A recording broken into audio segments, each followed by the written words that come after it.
If you weren't a Christian, you couldn't enter this building.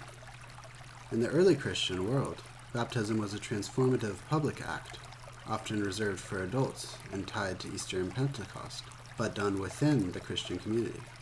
That's why early churches built baptisteries, separate structures dedicated solely to the rite of initiation into the Christian faith.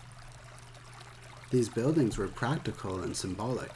One of the most common designs was the octagon, an 8-sided shape that evoked the 8th day, the day of Christ's resurrection, and the promise of new life beyond the 7-day cycle of creation. Today, we can still see one of these early baptisteries in Albenga, Italy. Dating to the 5th century, it's a perfect example of how early Christians envisioned the sacred space of rebirth. Let's take a closer look at the mosaics here. If you were a catechumen who waited years to enter this baptistery, you would be blown away by the most beautiful, shimmering tiles you could imagine. It was an extra-worldly place. You just didn't see places that looked like this.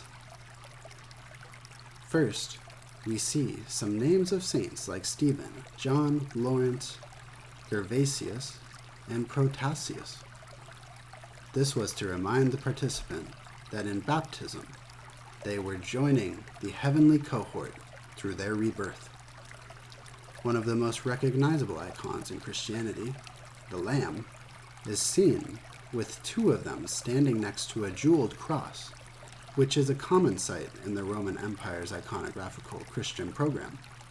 I love how they decided to include 12 birds, one for each of Christ's apostles, circling the grand cross, which represents Christ's name, with the Chi Rho, and has the symbols of Alpha and Omega besides it.